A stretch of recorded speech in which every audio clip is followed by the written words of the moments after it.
People make time for everything and everyone else in their life, but they never make time for themselves. If you go up to someone who you know and say, like, would you like to catch up for coffee? Let's do coffee. They're like, oh, I can't this week, but I can next week. How about Thursday, 7 p.m.? Perfect. I'll see you at this place. When was the last time someone is willing to take time out of their life to spend time with themselves? So if I wanted to get to know you, and we've had one dinner, and we had a great conversation, we're spending time here. If I wanted to get to know you, I would have to spend time with you. We'd have to meet up for coffee, a glass of wine. If I really want to get to know you, maybe we meet up once a week. Every Friday night, we go out for a glass of wine, we chat for a couple of hours. After a year, I'd get to know you really well, you get to know me really well. But it requires me spending time with you. So if you want to get to know yourself, you need to spend time with yourself. But in a way that you can inquire, right? So people say to me things like, oh, I walk my dog in the park, that's my time with myself. And I'm like, no, it's not. That's you walking the dog. People go like, oh, I go for a jog, that's my alone time. No, that's you jogging, avoiding traffic, watching where you're stepping so you don't trip and fall over. Spending time with yourself is sitting down, closing your eyes, not interacting with the outside world, and actually going inside and having that conversation. The same conversation I would have with you and say like, hey Brian, so where did you grow up? You know, you said California, do you like to surf? No? Hate the water? Love the water? Tell me, right? And people don't have that conversation, and because they don't have that conversation with themselves, they don't end up knowing what they want in life. Because they don't know what they want in life, they can't focus that finite amount of energy, and then they don't live a lifestyle that brings them happiness, and most people end up being unhappy. A couple of things I would say. One is simplify your life. Everybody's so busy. Everybody's got a lot of things to do. We don't actually have a lot of things to do. Right. We like being distracted because then we don't have to think about ourselves. And we don't have priorities in life. Most people don't have clear priorities in life. You know, for me, my goal is to simplify my life, simplify the number of people in my life, and simplify the number of things in my life. We only have a finite amount of energy each day, right? But every year, we have more people in our lives. Is that a fair statement? More Facebook friends, more people you're connected with, but your energy stays the same. So that's not a proportionate growth. If your energy is increasing every year proportionately with the number of things and people in your life, then we don't have to talk about this. But your energy level is the same. But the amount of people and things in your life are growing almost exponentially. So whereas that doesn't work.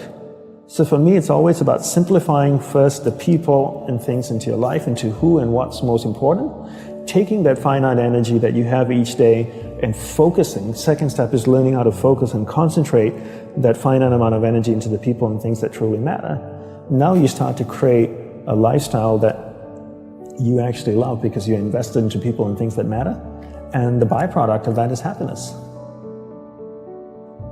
And you said happiness is not a goal. Is that correct? Yes, happiness is not a goal. And if you ask most people, what do you want in life? They say, I want to be happy. Right? Would that be a fair statement? I mean, literally, it's in the U.S. Constitution, I think, the pursuit of happiness. The pursuit of happiness. I always say you should never pursue happiness. Don't pursue happiness. Pursue a lifestyle where the byproduct of that lifestyle is happiness. So happiness comes as a byproduct. I spend time with the people that I love. What is my byproduct? I'm happy. I spend time with people I don't like. I'm not happy. So don't pursue happiness. Pursue a lifestyle that gives happiness. But in order to pursue that lifestyle, you need to be clear what you want in life. What's your purpose in life? And people don't know this because they don't spend any time with themselves. People think that the more you meditate, the better it is. So 20 minutes of meditation is not as great as 3 hours of meditation. And it's actually not how we work. For us, we believed in quality as opposed to quantity. We spent the whole day preparing to meditate. What comes before meditation? Concentration. Concentration comes before meditation. So you need to learn how to concentrate in order to meditate. And we believe that you can't meditate if you can't concentrate. So we spend the whole day focusing on concentration. So when I spoke with someone in the monastery, I spoke with another monk, I gave them my undivided attention. When I worked on my laptop, I focused on working on my laptop. When I swept the sidewalk, I focused on sweeping the sidewalk. So throughout the day, I'm practicing concentration. Now when I go to sit down to meditate, I'm really focused, and I can have a dynamic meditation session.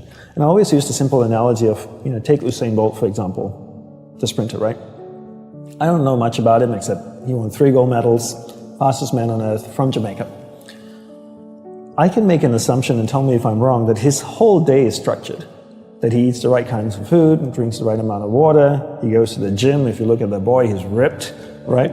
Probably works out, runs every day, I'm sure, sprints, does all kinds of things. But his whole day is preparing him for 9.57 seconds or whatever it is his world record is.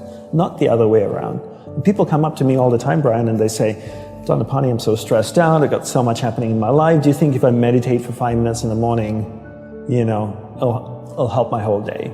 I'm going like, well, what are you doing the remaining 23 hours and 55 minutes? That's what I want to know. Because if you try to meditate for 5 minutes in the morning and the rest of the day you just live a chaotic life, that's not, it's a good start, but it's not really helping you. It's like eating a carrot in the morning and then eating hamburgers and fries all day and hoping to have a healthy diet. You have to understand that your whole day, your lifestyle is what's going to support your meditation practice at the start, and then your meditation practice grows, and then it turns around and supports your lifestyle. But not the other way around. You don't create a meditation practice to support your lifestyle. You create a lifestyle first, meditation second.